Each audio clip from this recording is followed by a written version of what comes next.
Pour ne pas prendre trop de retard, je vais ouvrir cette journée scientifique en qualité d'organisateur, le président étant le monsieur qui est à la tribune.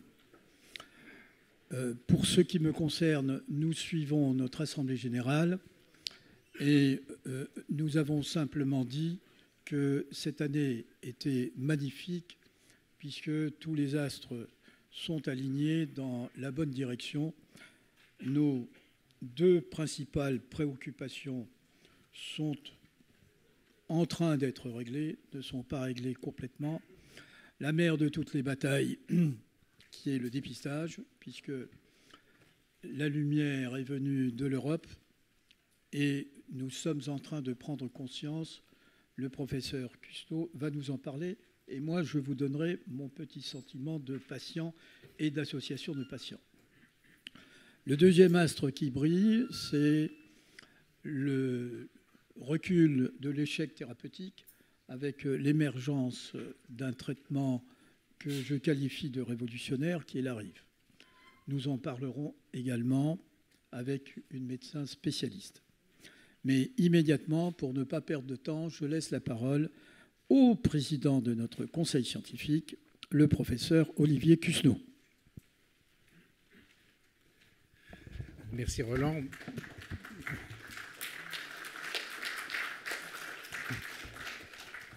Oui, juste un mot encore. Je ne salue pas le nombre impressionnant d'invités que nous avons aujourd'hui. Vous êtes évidemment les bienvenus, mais je ne vais pas perdre un quart d'heure à vous citer tous. Excusez-moi. Allez-y, excusez-moi. Parfait. Écoutez, bonjour à tous. Donc l'idée était de refaire un point sur ce serpent de mer qui est le dépistage. Ça s'intitule la prise de conscience parce qu'on reparle aujourd'hui du dépistage avec, je dirais, ses limites et ses opportunités face, comme vous allez le voir, à un certain dogmatisme sur ces 20 dernières années concernant cette position sur un dépistage organisé. Donc, ce que je vais vous présenter, en fait, c'est une analyse un peu psychologique des différentes positions. Donc, d'abord, en introduction, vous connaissez bien sûr tous les chiffres qu'on a rabattus. Donc, ces chiffres, ils vont progressivement dans le bon sens, mais on reste quand même avec une mortalité qui est quand même objectif final, et comme on le verra pour les métastases, des gens qui souffrent de la maladie avec une part importante, comparable à d'autres cancers. Et ce que je voulais dire aussi, c'est qu'en effet, une des limites que vous voyez ici sur la courbe qui est à droite, pour vous, c'est qu'on a l'impression en effet qu'en termes de réduction de vie, le cancer de la prostate a un impact général qui peut apparaître relativement faible, qui n'est que de quelques années en fait. Mais il faut savoir que plus on développe cette maladie jeune, plus évidemment le risque de perdre des années de vie est important. Alors, toutes les recommandations sont parties un peu de cette histoire qui date un peu aujourd'hui, puisqu'on était dans une ère où on faisait l'utilisation du dosage de l'antigène prostatique spécifique et ceci était élevé des biopsies sans utiliser l'IRM. Et dans ce contexte, puisque la problématique aussi en recherche de cancer à la prostate, c'est le temps. Il faut attendre 10 ans, 15 ans, 20 ans pour avoir des réponses. Et en fait, ces réponses, au moment où on les a, les techniques changent aussi. Donc, c'est cette problématique aussi qui était adaptée. Avec différentes études, dont 2 études qu'on appelle randomisées, qui sont considérées comme les meilleurs niveaux de preuve en médecine, une étude européenne et une étude américaine, qui étaient contradictoires dans leurs résultats. L'étude européenne montrait une réduction de la mortalité et l'incidence des métastases dans la population dépistée. L'étude américaine, non, sauf a posteriori dans la population qui avait des antécédents familiaux, sachant en effet que c'est une certaine logique, puisque si on a des antécédents familiaux, généralement on a un cancer qui apparaît plus tôt dans la vie. derrière ces deux études, en fait, les autorités de santé de l'époque, donc ça remonte, vous voyez, à 2004, puis avec une revue en 2012, on dit qu'il n'y avait pas de raison de proposer un dépistage organisé c'est en population générale, comme l'invitation pour le cancer du sein pour les femmes ou du cancer du côlon, où vous recevez en fait une invitation pour faire ce dépistage. Et même pour les hommes au risque, ce qu'on appelle les hommes au risque, ce sont les hommes qui ont en fait un risque en particulier familial ou génétique.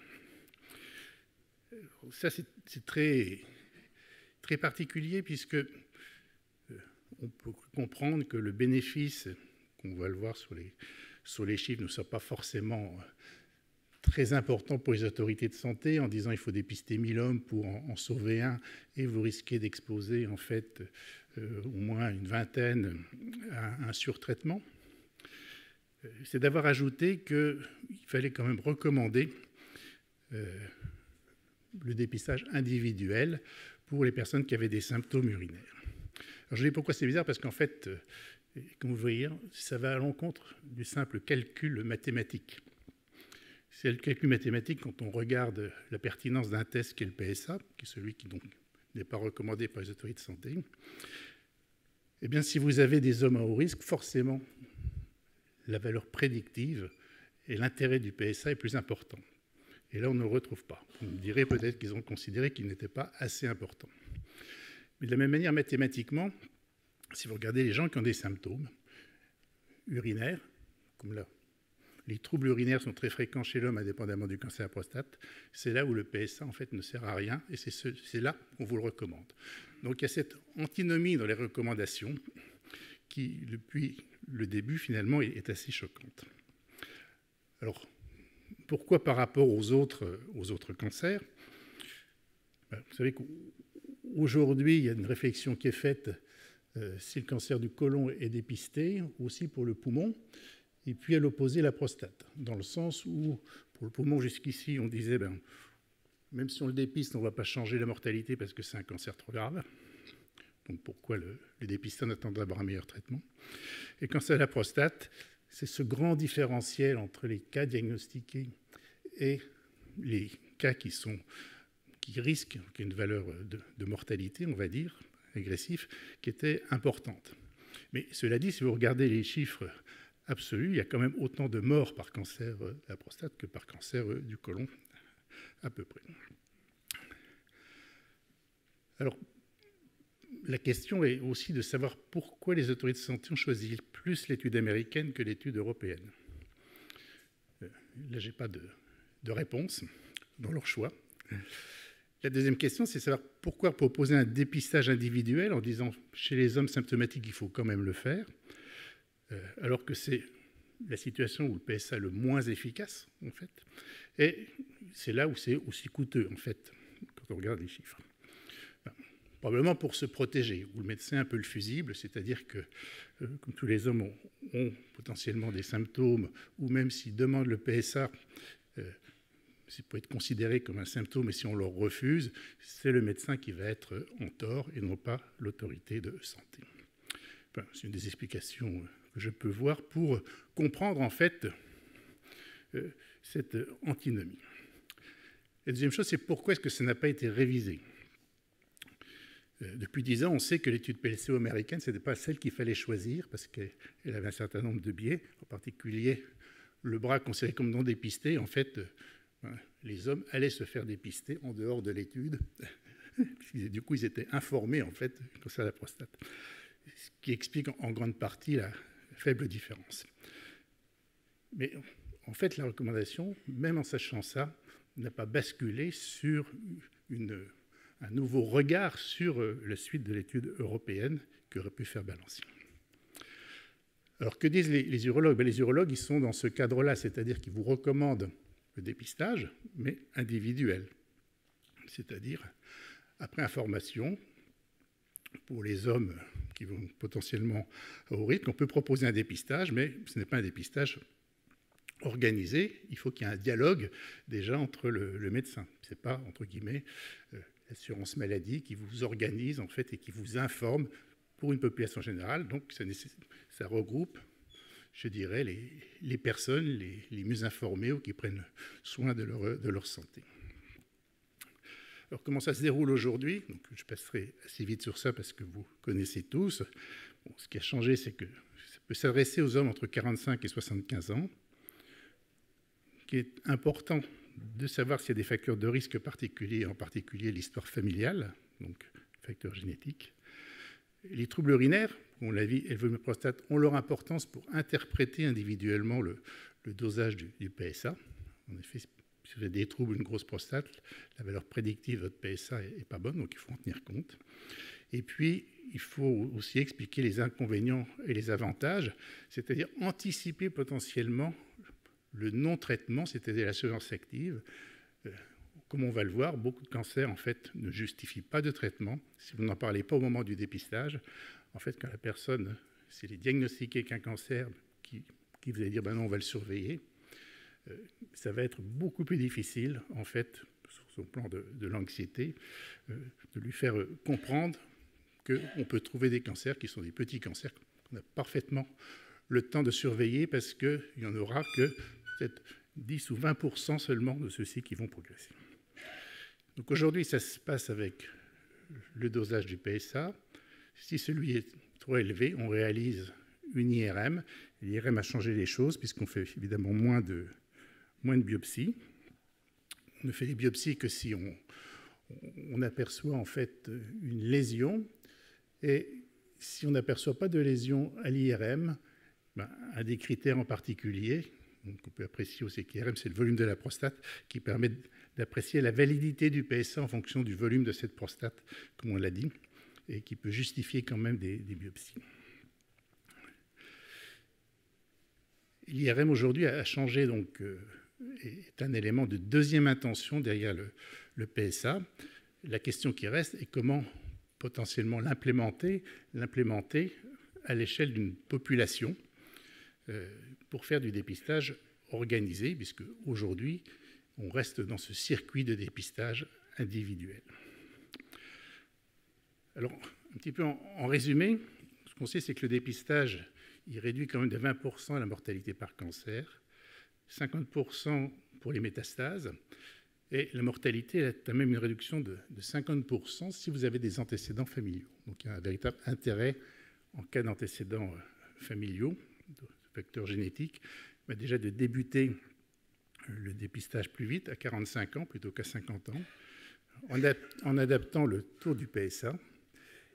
Et puis, il ne faut pas avoir le syndrome de la ligne Maginot, c'est-à-dire qu'il faut s'intéresser aux autres facteurs de risque. Ça ne sert à rien de se fixer en fait sur le PSA tel âge si vous êtes un gros fumeur et que vous allez avoir un risque nettement supérieur de décéder d'un cancer du poumon ou de ne pas faire le dépistage du cancer du côlon.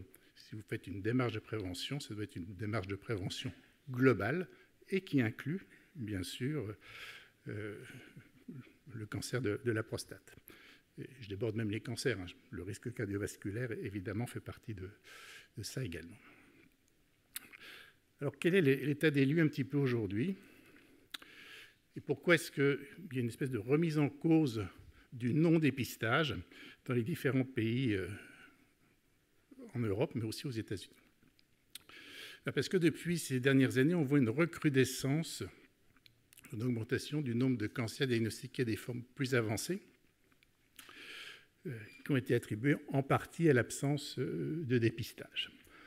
Alors, ce n'est pas complètement vrai, ce n'est pas la seule raison, parce qu'on a amélioré aussi les techniques d'imagerie et on détecte aujourd'hui beaucoup plus facilement en fait, les patients métastatiques qu'il y a 10 ans. Donc ça, c'est le deuxième facteur. Mais en tout cas, ce qui a été mis en avant, c'est qu'en effet, il y avait plus de cancers dits agressifs au diagnostic et donc un risque de métastase et de mortalité qui était finalement en augmentation depuis les non-recommandations de dépistage. Mais ça, à cause de cette histoire naturelle du cancer de la prostate, on le voit 10, 15 ans plus tard. Et donc, vous voyez que le changement de cap, c'est comme pour les gros bateaux, il n'est pas facile. On a regardé récemment avec Johan Tay et Eric Vico, donc, qui s'occupent des données de la sécurité sociale qui permettent d'apprécier les prescriptions en France, sur la population en général. Donc c'est sur un peu plus de 4 millions d'hommes sur une période entre 2008 et 2018. Et qu'est-ce que l'on voit? Alors, on voit que, si je reviens sur ça, on voit qu'il y a quand même une recrudescence en France de traitements plus agressifs, incluant la chimiothérapie et le traitement hormonal au cours du temps, pouvant laisser à penser qu'il y a quand même une part, en fait, de maladies un peu plus graves au diagnostic. Si on regarde aussi les disparités, c'est assez intéressant, puisque si on regarde les différentes régions, on voit, vous avez en ordonnée les décès qui sont hors cancer de la prostate, et puis ici les décès qui sont liés au cancer de la prostate. Et puis la taille des ronds, ça vous donne l'espérance de vie en fait à la naissance, donc la vision un peu théorique. On voit que les Hauts-de-France, ils sont un petit peu en dehors, et que c'est une région qui a une double peine, c'est-à-dire qu'il y a à la fois plus de décès par autre cause que le cancer de la prostate, mais c'est aussi eux qui vont décéder de cancer de la prostate plus s'ils le déclarent. Et donc vous voyez cette différence un petit peu entre les régions. Donc là aussi, il y a une information ou une mise en place qui pourrait être faite pour la prévention, et probablement pour une prévention globale. Alors comment aujourd'hui, toujours sur ces données, est dépisté le cancer de la prostate? Donc dépistage dit opportuniste, individuel, proposé par le médecin ou le patient qui va voir le médecin pour lui demander. En fait, vous voyez cette espèce de courbe qui est ici. En fait, ce qui est représenté ici, ce sont les patients qui n'ont pas de dosage du PSA. Alors, on vous dit en France, 70% des hommes ont eu un dosage du PSA. C'est vrai, mais ils l'ont eu à 70 ans. C'est-à-dire au moment où c'est plus utile en fait, de faire du dépistage. Si on regarde les hommes à 50 ans, il y en a très peu. Il y en a moins de 20% qui vont avoir un dépistage au moment où celui-ci est utile. Et donc, idéalement, on devrait avoir ce carré ici, ce carré utile, où le dépistage devrait être fait et où il devrait y avoir au minimum les 70% de dosage du PSA qui sont proposés. En fait, ça ne coûterait pas plus cher et c'est l'endroit où le dépistage serait utile. Alors, la deuxième problématique qui était aussi souvent avancée, c'est le surtraitement du cancer de la prostate en disant vous dépistez, mais vous allez trop traiter les patients et donc finalement vous allez donner plus, en termes de nombre d'individus, plus d'inconvénients que, je dirais, de vies sauvées ou de souffrances liées au cancer évitées. Alors si on regarde les grandes études qui sont toujours, qu'on appelle donc randomisées, avec un tirage au sort, elles sont perturbantes sur 2 points. Le premier point, donc ça c'était des études les plus anciennes de suivi pour des cancers considérés comme localisés. Donc là encore, on n'avait pas toutes les techniques, je dirais, qu'on a aujourd'hui pour faire la stadification. On était sur le PSA, le toucher rectal et généralement la scintigraphie osseuse.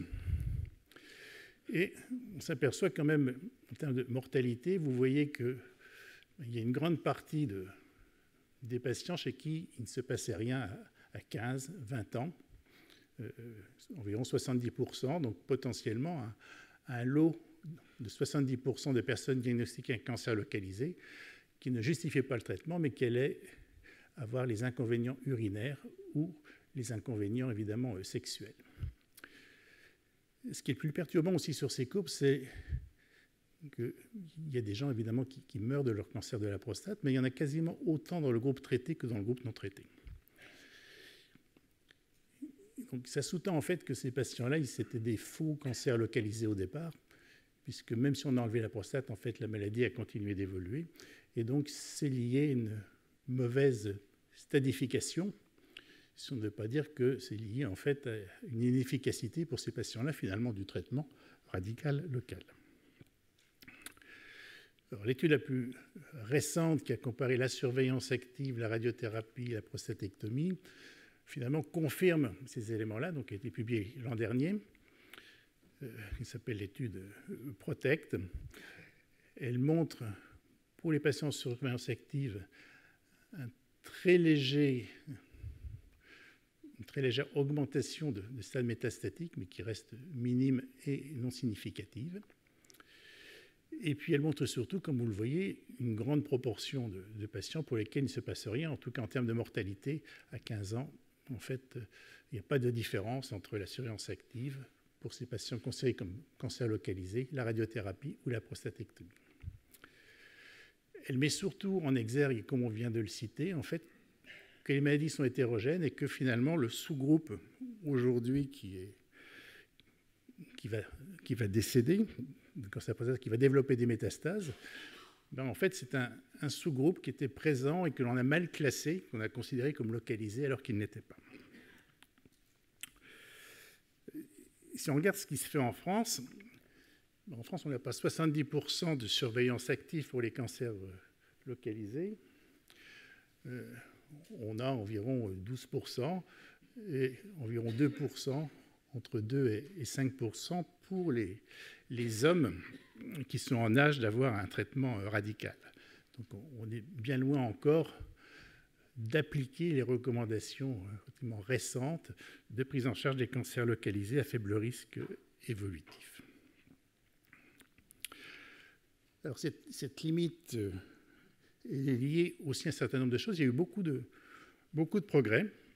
Aujourd'hui, la classification, elle repose toujours sur le PSA, le score de Gleason, le stade avec le toucher rectal, sur lequel on inclut l'IRM.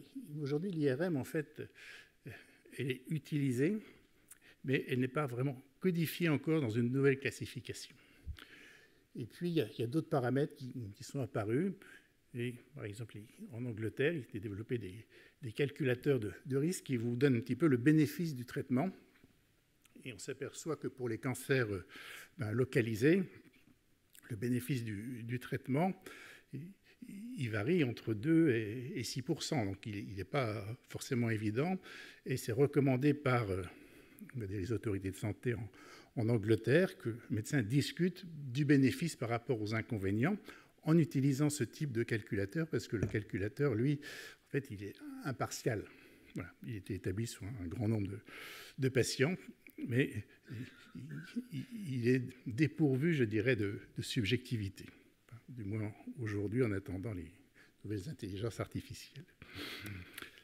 Alors pourquoi, évidemment, c'est utile aussi d'avoir d'autres marqueurs, comme des scores moléculaires que l'on peut faire, ou d'implémenter en fait d'autres techniques, parce qu'on réfléchit sur des choses qui sont foncièrement fausses. Donc, il y a environ 20% donc, que vous voyez d'erreurs. Le PSA, il est faux. Il est faux parce que si la prostate est grosse, ce n'est pas le bon. Si vous êtes obèse, ce n'est pas le bon PSA non plus, donc il faudrait le corriger.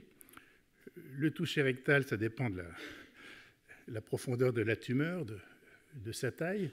Donc c'était bien quand on diagnostiquait des cancers volumineux, mais aujourd'hui, pour du dépistage, en fait, comme c'était montré très, très récemment dans ce papier, ça n'a pas d'utilité. C'est même, lorsque vous avez le PSA plus le toucher rectal, ça ampute même certaines valeurs du PSA. C'est-à-dire que ça va vous fausser le PSA, pas en termes de technique, mais en termes de nombre de patients diagnostiqués. Le score de Gleason, là aussi, c'est intéressant. L'intelligence artificielle, aujourd'hui, prédit le score de Gleason très bien. C'était comparé à des experts. Ce qui est intéressant dans cette grande étude qui a comparé intelligence artificielle versus experts et versus des pathologistes généraux, ce n'est pas l'intelligence artificielle, mais ça montrait en fait, comme vous voyez, que pour tous les stades de cancer, pour les stades considérés localisés même, en fait pour de la prostate normale, il y avait quand même un certain nombre de pathologistes non experts qui se trompaient, et qui se trompaient dans 10 à 15% des cas. Que dit aujourd'hui l'Association française d'urologie? Ça fait relativement peu qu'elle a mis en premier, comme les autres pays, pour les cancers à faible risque, que la surveillance active est aujourd'hui en fait la prise en charge qui doit être recommandée, que les autres prises en charge sont optionnelles. Ça, c'est un petit peu nouveau parce que ça va quand même dans le sens de cette désescalade thérapeutique pour les cancers qui sont à faible risque évolutif. Que disent les recommandations internationales? Aussi récemment, la commission du Lancet, donc, cette année, a défini des axes que l'on connaissait finalement déjà un petit peu. Ils ne font qu'enfoncer un petit peu le clou en disant que il faut envisager en effet un dépistage pour faire une détection précoce, s'intéresser aux antécédents familiaux avec un dépistage plus précoce dans ce cas-là. Certaines mutations, comme celle qui prédispose aussi au cancer du sein, BRCA2, nécessitent encore un âge plus précoce, 40 ans pour le faire. Et puis qu'il faut utiliser l'IRM dans cette stratégie et qu'il faut derrière ça aussi favoriser la surveillance active. Donc, tout ce que l'on vient de dire reste tout à fait valable. Alors, pourquoi est-ce qu'aujourd'hui on est encore limité?